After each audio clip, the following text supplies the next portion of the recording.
AFL Today's round 15 preview is here. We're one man down, but Leo, what are we talking about on this one?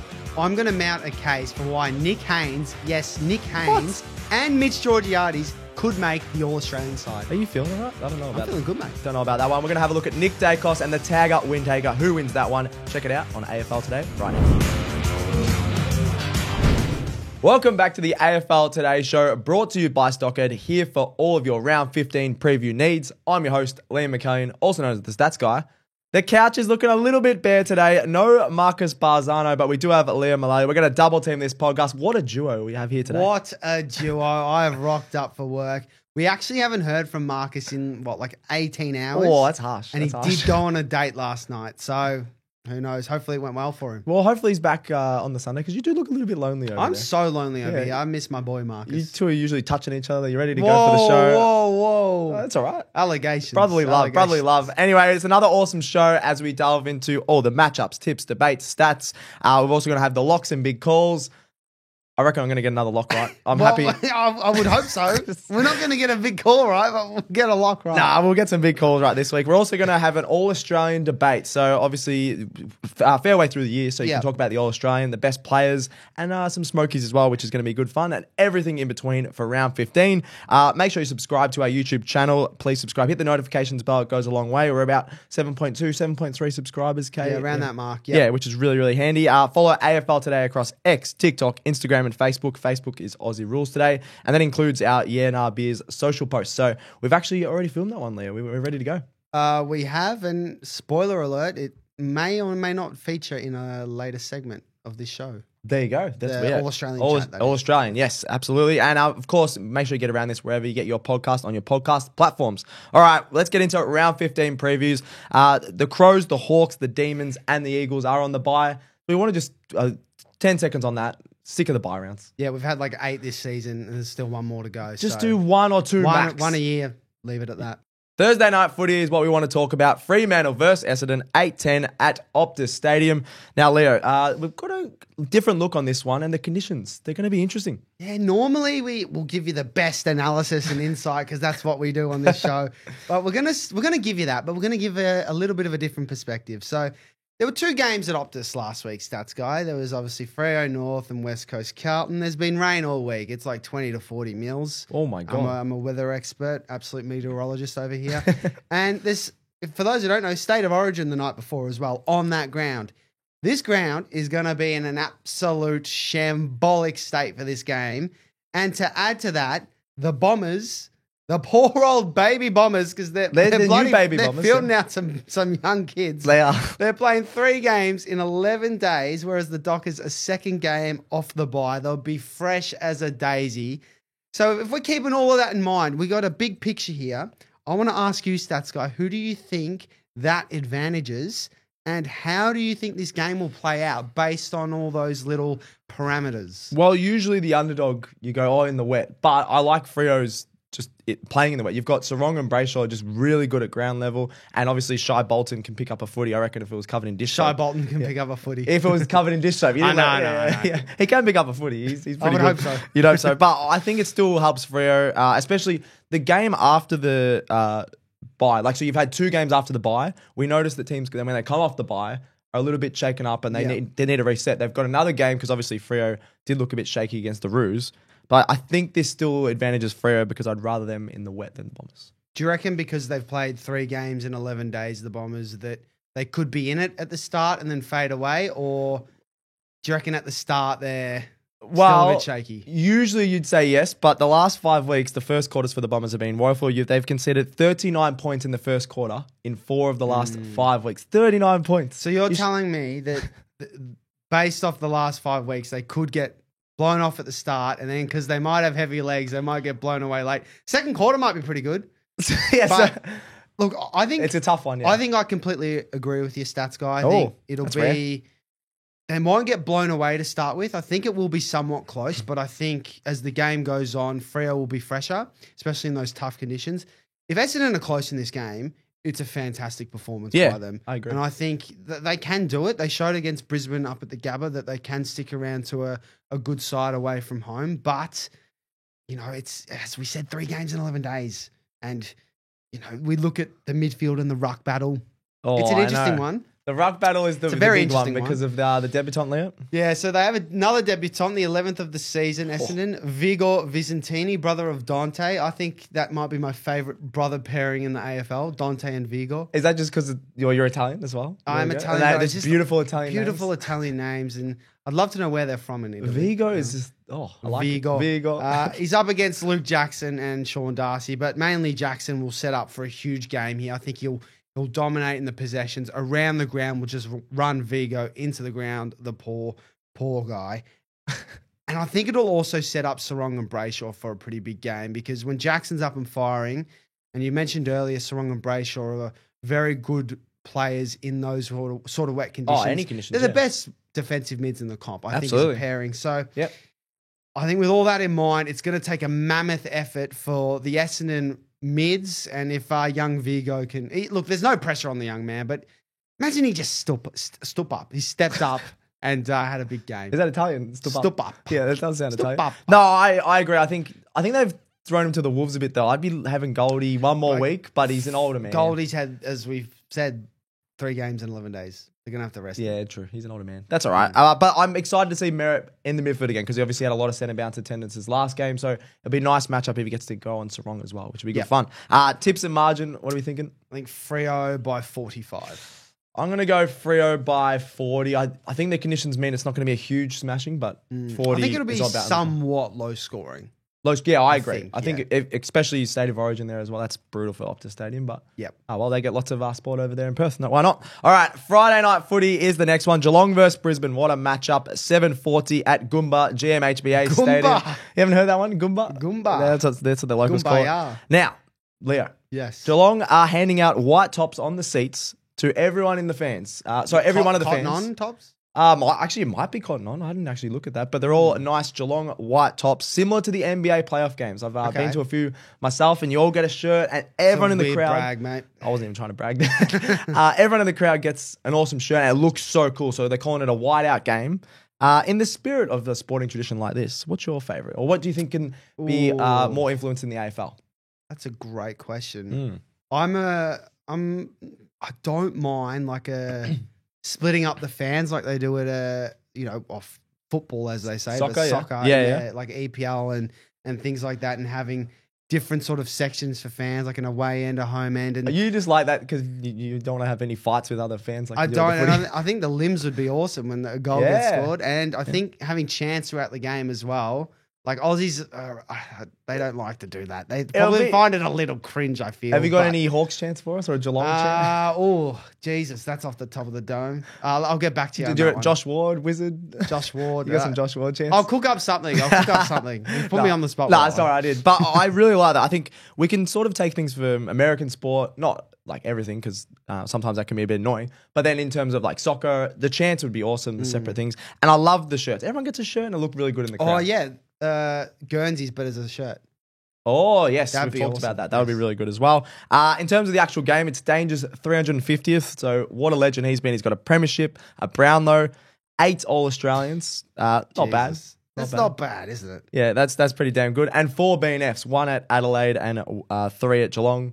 I think he's had a better career at Geelong because he's sort of grown into the player he was, but he was still a beast at Adelaide. Yeah, he burst onto the scene at Adelaide. He was an A-grader at Adelaide, and is to stay at the level he has for so long now. Like this year, I think we kind of felt like he'd have his moments and his games and where he'd be impacting, but he's been very consistent throughout the season and been one of their best players, especially ahead of the ball. So I don't see why he won't play on next season, to be honest. Yeah, I think he could play it even. He's an absolute beast. I had a look at this. They were showing his old highlights for his 350 there in Adelaide. He's grown his hair back. I reckon he's gone to Turkey. His hair back. Like his hairline was worse when he first started at Adelaide. So Maybe he was just getting a lot of haircuts and then decided I'm going to grow it out. Maybe because he has very nice That's hair. the thing people do as well. Do they? Yeah, there you go. I just think he's been to Turkey or something. I don't know. Anyway, Maybe you need to go to Turkey. Yeah, probably. Damn it! Look at that I forehead. just absolutely set that up. Hey. I'm rattled. Huge game for the Lions on the other side. They've won 2 of their last 6, but they haven't lifted against some of the lower teams. So, Yeah. Leo, I got a question. Can they lift here? Like, this is a huge game for them. They need a lift. They need to show something, at least stay in the game. Otherwise, they'll lose a lot of confidence here. They absolutely need to lift in this one. They lost to GWS at home last week, and they lost to Melbourne at home, which was, a month ago now? So Drew to North. Drew to North. What the hell? We actually spoke about it in the Sunday show, you in particular, about that they've won 2 of their last 6 games. They did lose to Adelaide by, a goal away from home. But again, they shot themselves in the foot there. They need to... Their performance against Hawthorn was fantastic. They need to put together a complete performance and just come out and shock the Cats. And will they? I don't know. Yeah, it's tough. So they've got no Jack Payne, who I think is an underrated defender. Yeah, for sure. He's an absolute gun, takes intercept marks. He's really good. So Darcy Gardner will come in. He's okay. He's all right. He can do a job, but I think he'll be undersized on Shannon Neal if that's the case. And Shannon Neal, obviously coming off 4 goals. They've still got the talent, though. You've obviously got Logan Morris coming through. So you've got the Ashcroft brothers who are absolutely starts. And Logan Morris specifically, 5 goals last week. He's kicked 25 already for the year. Only had 24 in his rookie season. I think he could have another good game here, but yeah, there's some of the older guys need to step up a bit more. Yeah, I feel like if one thing works, another 2 things don't, and they're not really putting together complete performances. And I actually want to throw to you on something, Stats Guy. I'm nervous. And if you haven't seen this on our weekly power rankings on the socials, go check it out because Stats Guy makes himself look like an idiot because he said earlier in the week in the power rankings that the Lions cannot win the flag. Do you renege? Do I renege? If they keep playing like they are now, then I'm going to say they can't. Oh, fence sitter over here. But I did have a bit of heat at the moment. They are frauds because they should be playing 100 times better. But I think if they just find it and can finish in the top 4 somehow still, they'll be fine. They could still win the flag. If they finish in the top 4, but they're playing the way they are, do you think they can? No. I think Geelong and Collingwood right now are miles ahead. Miles ahead? Right now. Interesting. You don't agree? I don't know about miles. I think... Like, if Geelong and Collingwood are playing them in a prelim or a grand final, they're going to win. Right now. Okay, but they did beat Geelong at the MCG in the prelim last year. Yeah, that was ages ago, mate. That was ages ago. Geelong have never done it to Brisbane. No, they have. Never mind. No, that's all right. Anyway, Brisbane haven't beaten Geelong at GMHBA since 2003. So that was back when Brisbane were really, really good. Obviously, had some 3-peats around there. I was 2 years old. Jeez, you're young. That's wild. That made me sound really old. What was I, 5? I was only a few years old. 15 he was. Anyway, let's get into the tips and margin. We've gone on in swings and roundabouts there. Leo? I think Cats actually win this by 5 goals. 5 goals? As we've talked about the Lions' poor form, and Geelong have been in a lot better form of late. I just think they have too many scoring options going forward. And Brisbane, just have not convinced me.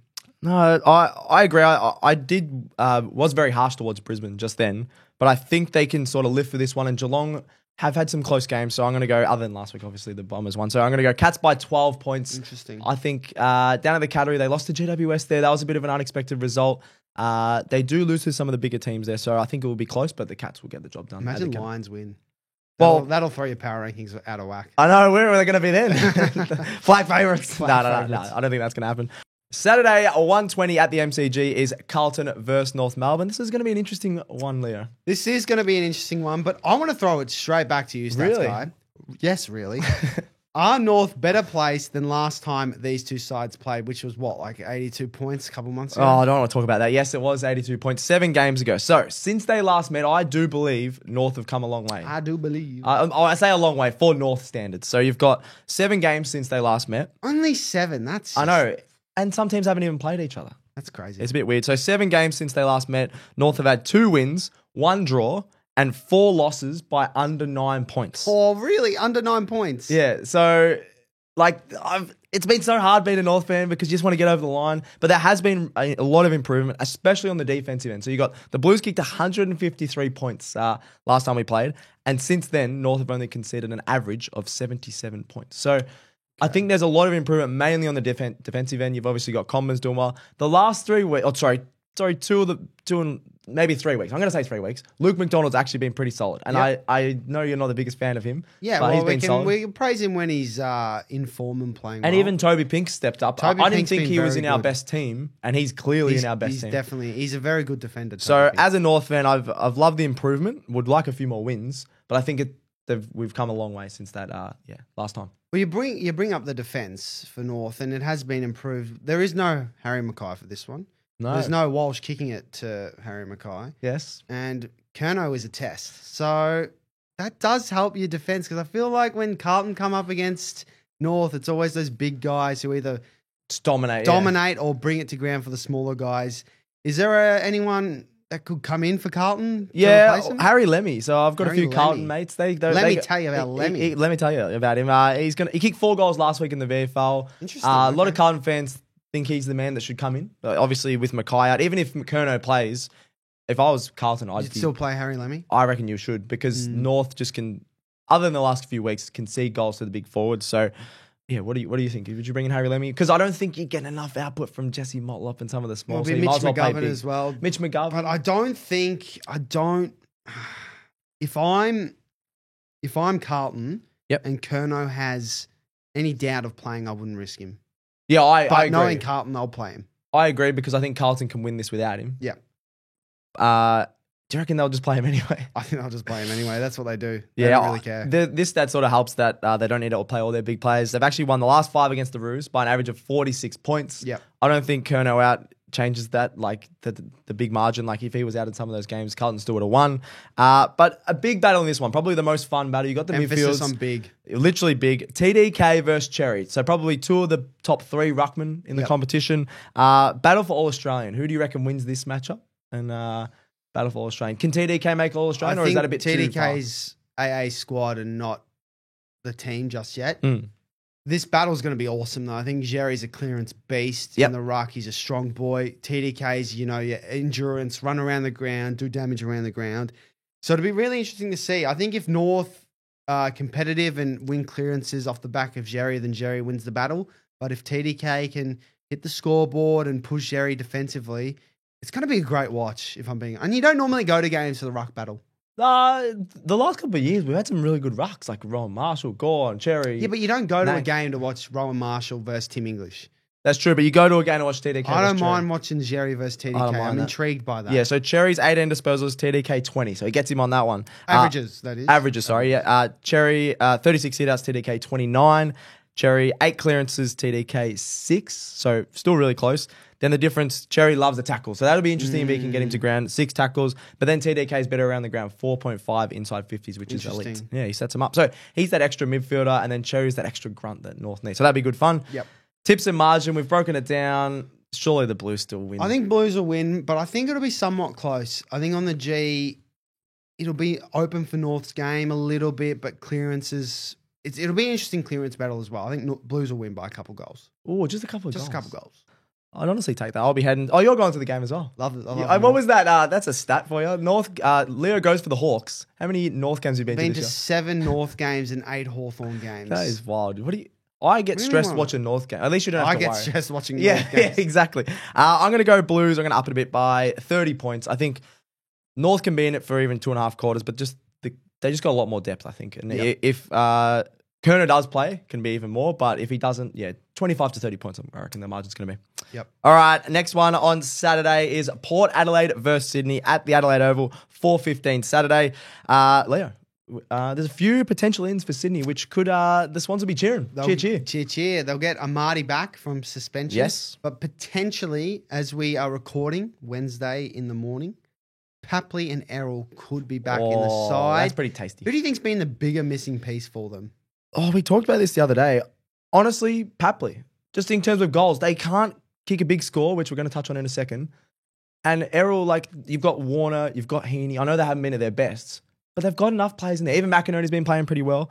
They need goal kickers. They need a goal kicker, and Papley can kick so many goals. So I'm just going to say Papley. See, I disagree. I still think Errol. I think it is the obvious answer, but Sydney... Errol's a better player, obviously, yeah. I'll touch on it a bit more now, actually. Sydney love to bomb the ball inside 50. And I know, just think it's frustrating for them. Errol's precise kicking would have helped a lot with that sort of issue. And to combine with that, Port's defense the last, couple of months, last month, has been very, very improved. It's been very good. Do we think that, considering Sydney are not the best ball movers at the moment, Port's defense has been strong, that this could be a low-scoring game? I definitely think it could. I got some stats for you, which I can bring to the show sometimes. You got this. Sometimes he's the stats guy. In terms of kicking 90 plus this year, Swans have only done it once. That was against North when they smashed them by about 65 points. And Port have only done it 4 times this year. So both teams just don't go big and don't go 90 plus very often. So I don't think it's going to be high scoring at all. You've got Georgiades down there for Port, but not many other guys that are consistently kicking goals. Yep.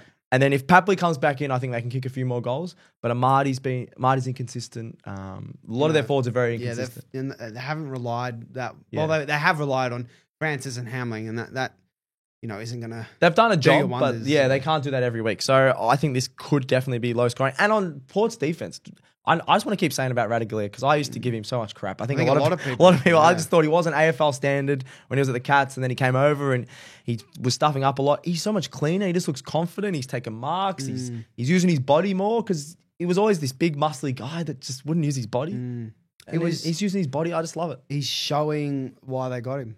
And because I think last year a lot of people were like, why did Port go after Radaglia? Yeah, and they've got a good backline when you got Alir down there. Yeah, and I don't know if Zach Thatcher's is he fit at the moment? Either way, like it's a developing backline. Yeah. No, it's good. It's good. And Port, they're coming off 2 big wins. So GWS away is a great win, and last week as well against the D's was a really impressive win in a pretty good game of football. How do we think their emotions are going to be? Ken's sort of fired them up a little bit. He got them the 2 wins. Do you reckon they could just be a little bit too knackered for this one and just the emotions aren't there to perform? What do you think? Well, we saw last week that towards the end of the game they were knackered. But I think they can be up for it, especially where both teams are on the ladder, very similar spots. And against the lower teams, Port, I think, will have the competence. Yeah, confidence. They could have the competence. Yeah, they could.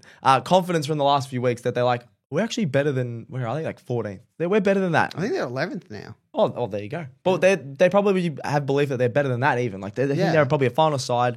Their midfield can stand up, and I think they'll be all right. I think they just need to take the emotion out of it maybe. I don't know. No, that's what do you reckon they need it? Maybe they need it. I really like the midfield battle in this one, just to go off the cuff a bit as well. I think that'll be really fun. Yeah. It'd be interesting. Yeah. All right. Tips and margin this one, Leo. I feel like this is a hard tip because if Sydney get those guys back, then they could easily win this. But even if they get them back, I'm still leaning to Port. Like they're at home, in better form. Sydney, say they get Errol and Papley back. They might just need a week to get back into things, play a bit of match conditioning. So I'm still leaning Port. Still leaning Port? Yeah, I'm going to go Port by just a couple of goals. I think at home, they've got the confidence up. Rosie's playing well off halfback. Then he's gone in the midfield. I think things are just clicking for him a little bit more across the last month. So I'm going to go Port.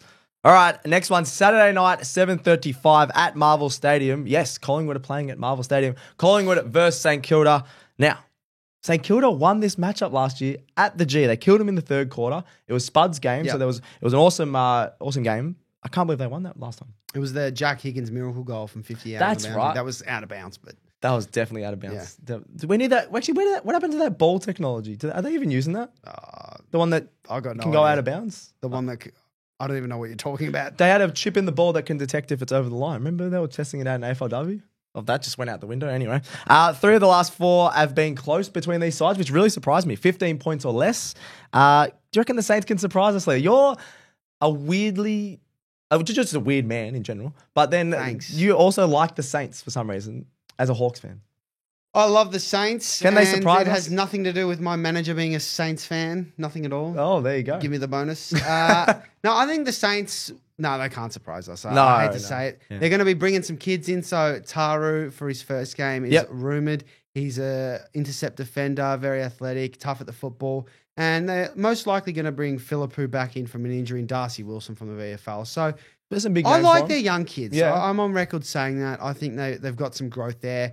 Their older players are okay. It's the gap in between where they're really lacking that sort of elite talent. So no, to answer your question, I agree. I think, like you just said, that middle sort of tier, their top end and their kids are good, but the depth, when you look at Collingwood on the other side, is just all the way through. Like some of their players who are their worst players are going to get games in every side, whereas the worst players are the Saints. That's just the fact there. We've got some good matchups here. So we've got Stocker versus Elliott. I don't mind that because Stocker can keep up with him, but I don't know. I think Elliott can still kick a few good goals. But we've got the biggest matchup that everyone's talking about, Windhaker versus Nick Dacos. So this is going to be huge. Bit of a Nick Dacos stat line here. He averages 30 disposals against the Saints, but one of the 2 clubs to never kick a goal against. He's never kicked a goal against the Saints, which is a bit of a surprising one. Now, Leo, How do you think Nick Dacos will go? I want to just a breakdown, a stat line, or whatever you want to provide, because Windhager is a very good tagger. I think Windhager's going to give him the clamps. Oh, the clamps. I think he'll do a good job on him. I think we saw what Windhager did to the Bont last week, who in my opinion is the best player in the AFL. And we've just seen what Windhager's done this season to some players. And I think you might throw an argument at me that Dacos' endurance could test Windhager. Yeah, and it could. Yeah. But if we look back to some of Windhager's recent matchups, I would argue Max Holmes, as an endurance aerobic athlete, is stronger than Nick Dacos. Yeah. And Windhager kept him to 18 disposals. So I think Windhager, I think he can do a job. I don't think it's going to have any impact on the game, to be honest with you. Collingwood was still smashing me.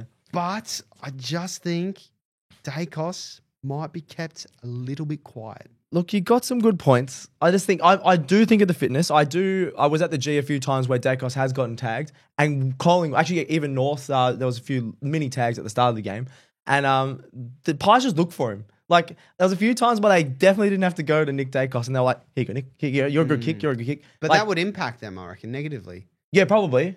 I think it could impact the team because they might look for him or try and like bump for him and things like that. But I think they go to him so much. He's got the endurance. I think he can run out of game and just prove why he's one of the best players in the comp. Because he gets a little bit of hate as well, Nick Dacos. So. He does, and he should. Because I don't think he should. So I think he could still have a big game, even though Windhager is one of the best. But Dacos is in a bit better form, I reckon, even than the Bont. So I reckon we'll see how we go on that one. Do you have a stat line for us on Nick Dacos? We can have a little competition here. Why not? I think Dacos will get 21 disposals, 0 goals. I love how we say 21 disposals is like bad, like for his standard. For his standard, he's getting around 25, 30.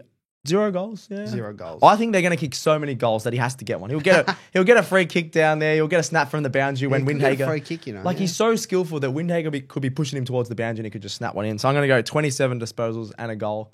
And we'll see who's right. This is fun. This is very fun. We'll track it in the wrap show. Should we have a punishment? I probably shouldn't have said that because loser has to host the show. All right. Do you want to do that? Not really. All right, let's get into the tips and margin for this one. Are we both going the Pies? Pies by about 6 goals. 6 goals. I'll agree. I'll agree with you on that one. I'm gonna go around 40 points. 40 points, just because that's not 6 goals. A little bit more. I just think the Pies can, smack them. Hey Leo, quick question. Do you know what the ASX means? Do you mean AFLX? No, mate. The ASX, the Australian Stock Exchange. Oh, man, I'm absolutely clueless with that stuff. Well, lucky for you, Stockhead is a free website that gives you everything you need to know about punting stocks on the ASX. Damn, that sounds pretty good. Where do I check them out? Check it out via stockhead.com.au, and it's even easy for your little pea brain to understand. Damn. Sunday, GWS versus Gold Coast at NG Stadium, 110. Here we go. We've got a bit of a debate here because we were talking in the office. Marcus, who was on the show usually. Well, I'm going to take his role. You're going to take his role, but he was going GWS in this one. We were going Gold Coast. Yep. But why we wanted to tip him. Now, Leo, I wouldn't mind you playing devil's advocate for me because I do think this is one of the closest matchups of the round. Why can GWS win this game? I think GWS will win this. Like, let's break it down. Break it down. Gold Coast have lost their last 7 at NG. They're coming off the bye and have played 2 fewer games than the Giants. So maybe match conditioning, match fitness might not be there. There are some big names. 12 games in the season. 2 less than the GWS Giants. Okay. Big names in the mix for GWS. Green and Stringer are a test, and Aaliyah should come in for Sam Taylor, who you'll touch on in a second, stats guy. And there's a watch on Finn Callahan. Not in the injury list, but he did cop a little bit of an injury last week. I just think the Giants, they got their tsunami rolling last week against a top 4 side away from home.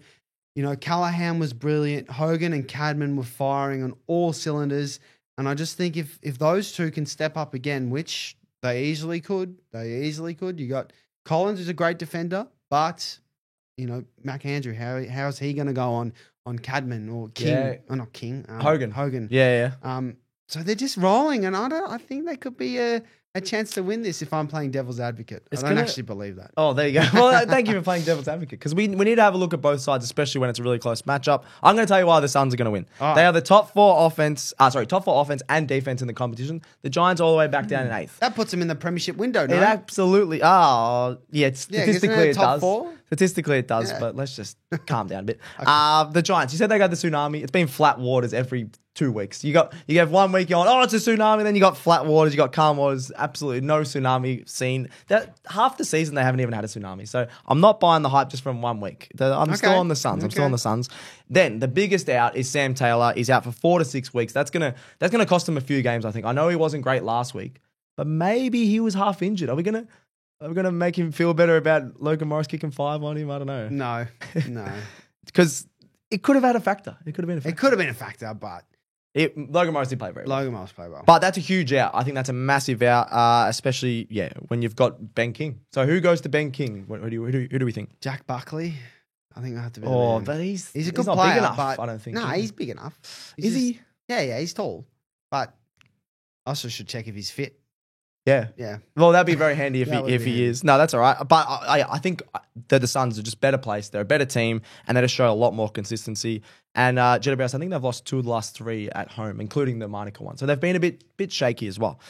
Tips and margin. I know you played devil's advocate, but are you leaning towards the Suns? Yeah, I'm leaning towards the Suns in this one.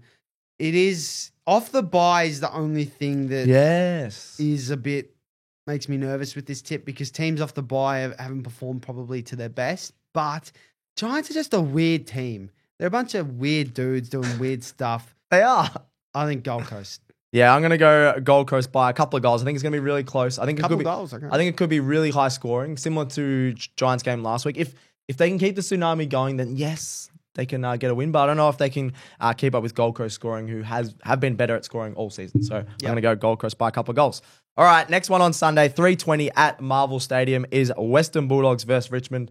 Now, he made his return last week, so we've got to talk about him. He's an absolute beast. Sam Darcy, he's an alien. Yeah, 2 words you need for this game is Sam Darcy, I reckon. That's it. Next game. Look, I think when we looked at this game, that was like the first thing we thought of is absolutely he could kick an absolute bag here.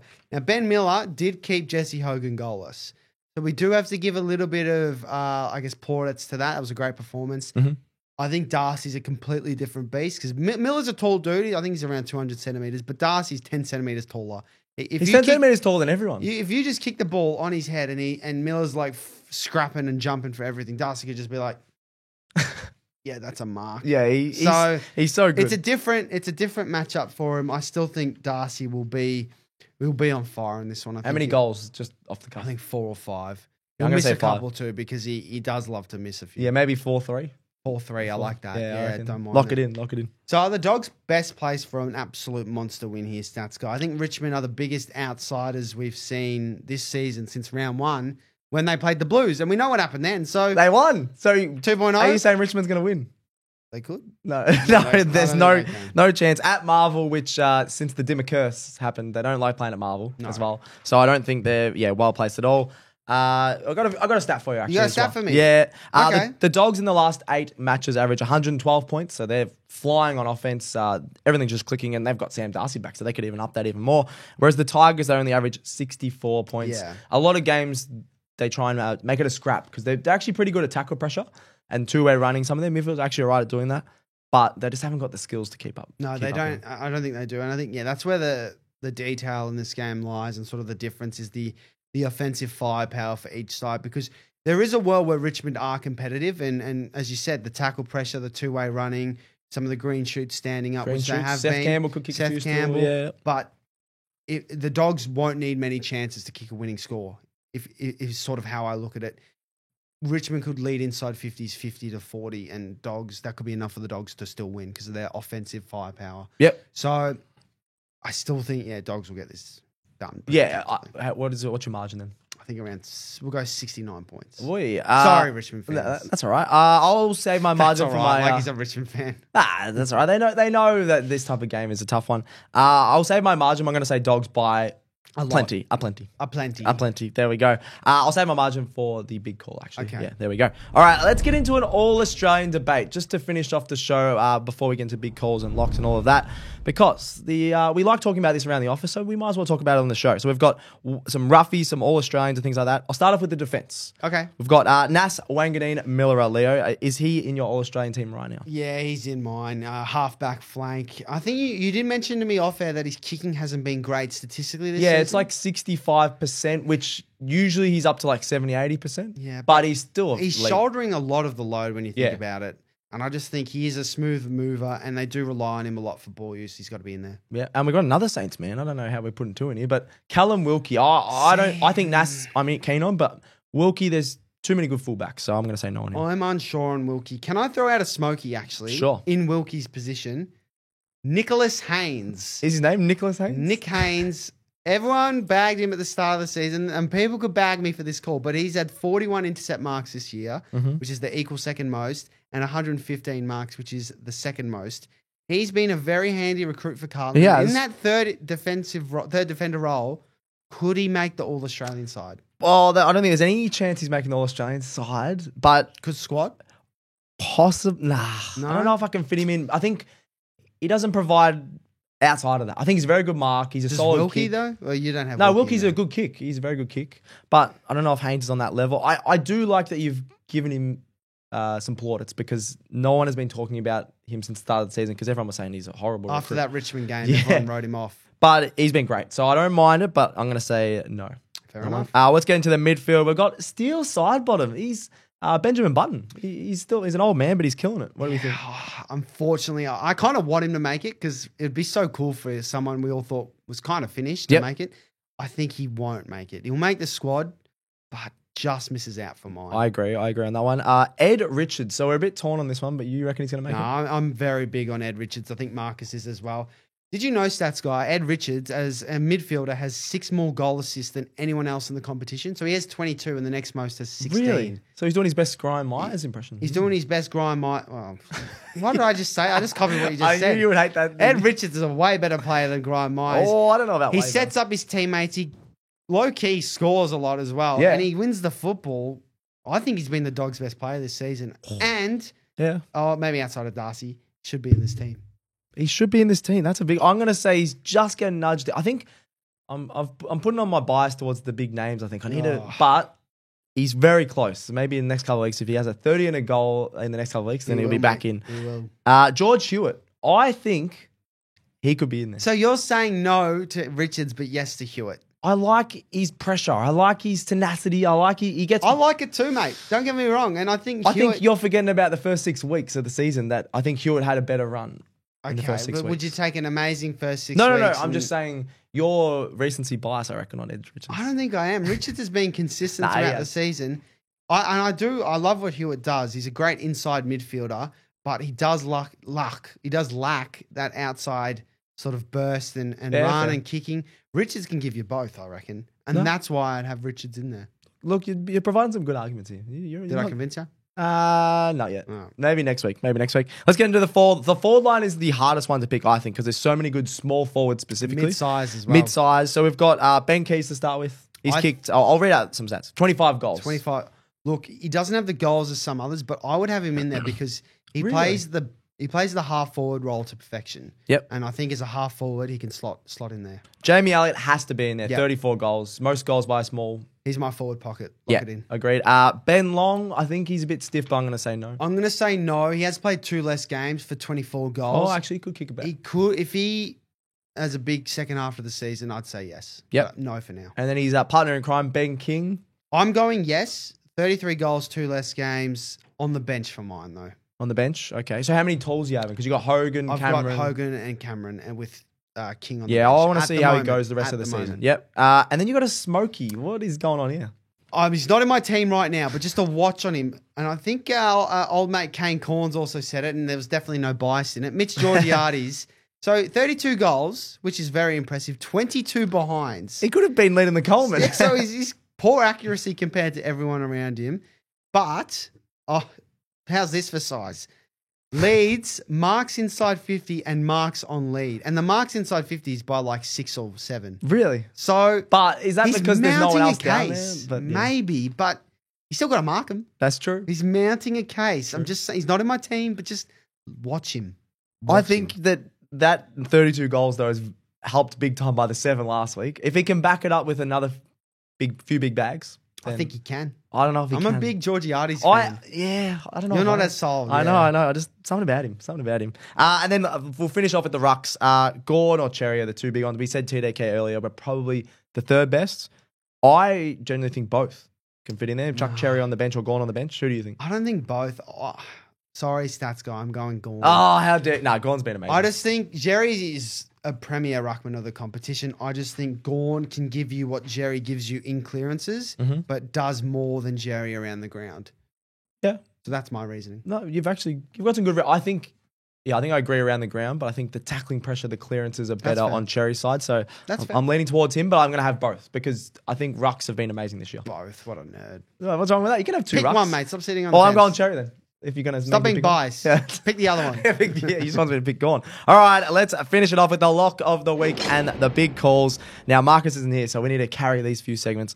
Leo, lock. My lock? Yep. Harry Sheezel, 20 plus. Oh. Against Carlton. Averages 28 at the MCG, and he's been in great form the last 2 weeks with a little bit more midfield time. Hopefully that is full-time midfield this week, but it won't. No, he's been well, like I checked 70%. The CBAs. He was like 4 centre bounces against Freo, and he was like 9 against West Coast. So it's not the most. I thought it was more than that. It surprised me as well. I thought it was more as well. Maybe I was wrong. He's been playing like half forward and then pushing into the midfield. He should be just get him on ball. I agree. Clarko, mate. Your mate Clarko. Yeah, I'll ring him up. Yeah. My lock, Sarong and Brayshaw combined for 40 plus disposals. That is the easiest lock of all year. Yeah? No, I'm not criticising. That'll happen in the first half. I just need to get some more locks. So I think that'll happen very comfortably because they are both average over 26, I'm pretty sure. So get around that one. All right, big calls. Now this is where it gets a bit Larry. Leo, what's your big call?